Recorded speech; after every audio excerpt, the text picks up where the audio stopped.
मुरादाबाद जिला कारागार में बंद कैदी इस बार सिर्फ सजा नहीं काट रहे बल्कि अपने भविष्य को संवारने की दिशा में भी कदम बढ़ा रहे हैं। जेल प्रशासन की तरफ से इस पहल पर इस वर्ष 5 बंदी उत्तर प्रदेश माध्यमिक शिक्षा परिषद की हाई स्कूल और इंटरमीडिएट परीक्षा में शामिल होंगे।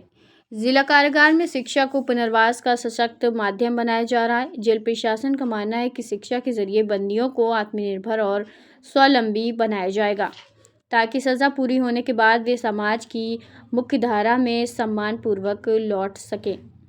इस वर्ष 1 बंदी हाई स्कूल और 4 बंदी इंटरमीडिएट की परीक्षा देंगे। 18 फरवरी से शुरू होकर मार्च तक चलने वाली बोर्ड परीक्षाओं में ये सभी परीक्षार्थी शामिल होंगे। परीक्षाएं बरेली सेंट्रल जेल में संपन्न कराई जाएंगी। इसके लिए जेल प्रशासन ने न्यायालय और उच्च अधिकारियों से अनुमति मांगी तथा आवश्यक सुरक्षा और प्रशासनिक तैयारियां पूरी कर ली गई। जेल में बंद ऐसे कैदी जो पढ़ाई लिखाई के इच्छुक हैं, उन्हें सभी ज़रूरी सुविधाएं उपलब्ध कराई जा रही हैं। शिक्षा विभाग के सहयोग से पुरुष और महिला अध्यापकों की सेवाएं ली जा रही हैं, जो नियमित रूप से कक्षाएं संचालित कर रहे हैं। निरीक्षक बंदियों को ईच वन टीच वन कार्यक्रम के तहत शिक्षित किया जा रहा है। इस योजना के अंतर्गत उच्च शिक्षित कैदियों को अन्य बंदियों को पढ़ाने के लिए प्रेरित किया जाएगा। इससे न केवल शिक्षा का प्रसार हो रहा है बल्कि बंदियों में आत्मविश्वास भी बढ़ रहा है। इसके अलावा स्किल डेवलपमेंट प्रशिक्षण के तहत कंप्यूटर शिक्षा के 4 बेंच संचालित किए जा रहे हैं। बंदियों को डिजिटल साक्षरता से जोड़ने के लिए बेसिक कंप्यूटर कोर्स कराया जा रहा है। साथ ही मोटर वाइंडिंग और अनावश्यक प्रशिक्षण कार्यक्रम भी चलाए जा रहे हैं ताकि रिहाई के बाद वे रोजगार के अवसर प्राप्त कर सकें।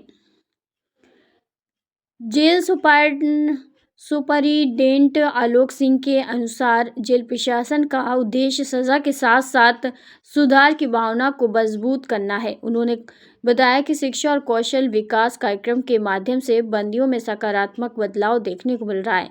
मुरादाबाद जिला कारागार की ये पहल न केवल सुधारात्मक न्याय प्रणाली की मिसाल है बल्कि ये संदेश भी देती है सही मार्गदर्शन और अवसर मिलने पर कोई भी व्यक्ति अपने जीवन की दिशा बदल सकता है। हाँ, हमारे यहाँ से 5 बंदियों ने जो था वो यूपी बोर्ड की परीक्षा का फॉर्म भरा था, जिसमें से 1 हाई स्कूल और 4 इंटरमीडिएट के परीक्षार्थी थे। और जो 4 इंटरमीडिएट के थे उसमें से 1 बंदी रिहा हो गया, किंतु वो बाहर से चाहेगा तो वो अपीयर हो जाएगा जेल में जाके।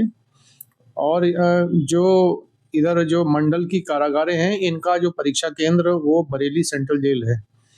तो कल दिनांक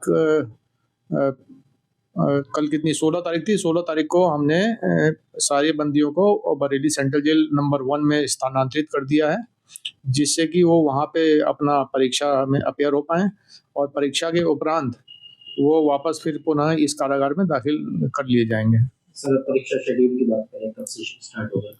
परीक्षाएं जो है वो 18 फरवरी से शुरू हो रही थी, ये मार्च तक चलेंगी।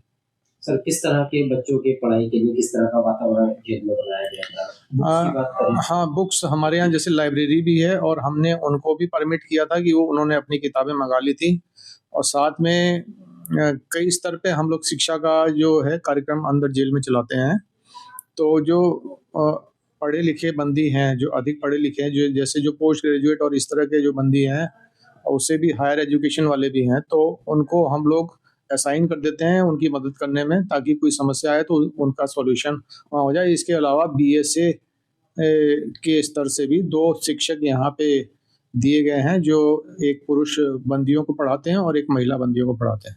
तो परीक्षा के संबंध में सब तैयारी की गई है, उनको सामग्री अगर कहीं बाहर से चाहिए तो उसके लिए? हाँ, नहीं, उसको हम परमिट करते हैं और उनको उपलब्ध कराते हैं और पूरा हम लोगों का प्रयास रहता है कि उनकी पढ़ाई में कोई व्यवधान ना आए।